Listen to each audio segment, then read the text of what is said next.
If you're watching this video, this means that your cardiovascular health is not that good. But hey, I'm here with the answers.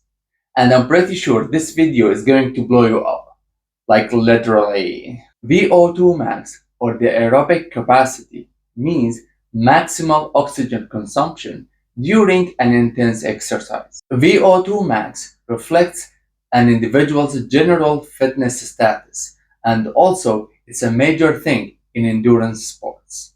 You don't believe me? Watch Dr. Andy Galvin talking about this over and over again in a positive way, of course. I think VO2 max is the most important thing to Dr. Andy Galvin. Dr. Andy, if you're watching this, call me. Or don't.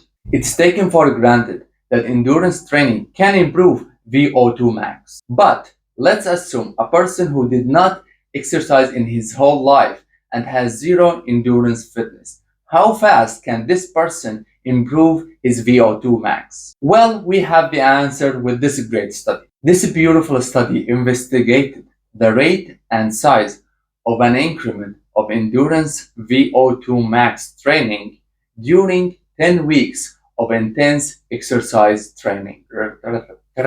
In this study, they had 8 subjects who trained for 10 weeks following an endurance intense exercise training, 3 days cycling and 3 days running. Since VO2 max was increasing for these subjects, the researchers increased the individual work rate for every subject. And I think that's a great thing. The researchers found out that the VO2 max increased linearly in these subjects without leveling off after the end of this 10 weeks period. If we're gonna put that into numbers, the subjects improved their VO2 max by 44%. Wow! We can safely say that you can definitely increase your endurance training and VO2 max in a matter of weeks, as we saw in the study for 10 weeks. And of course, this debunks the myth that you need a lot of time to build your endurance fitness.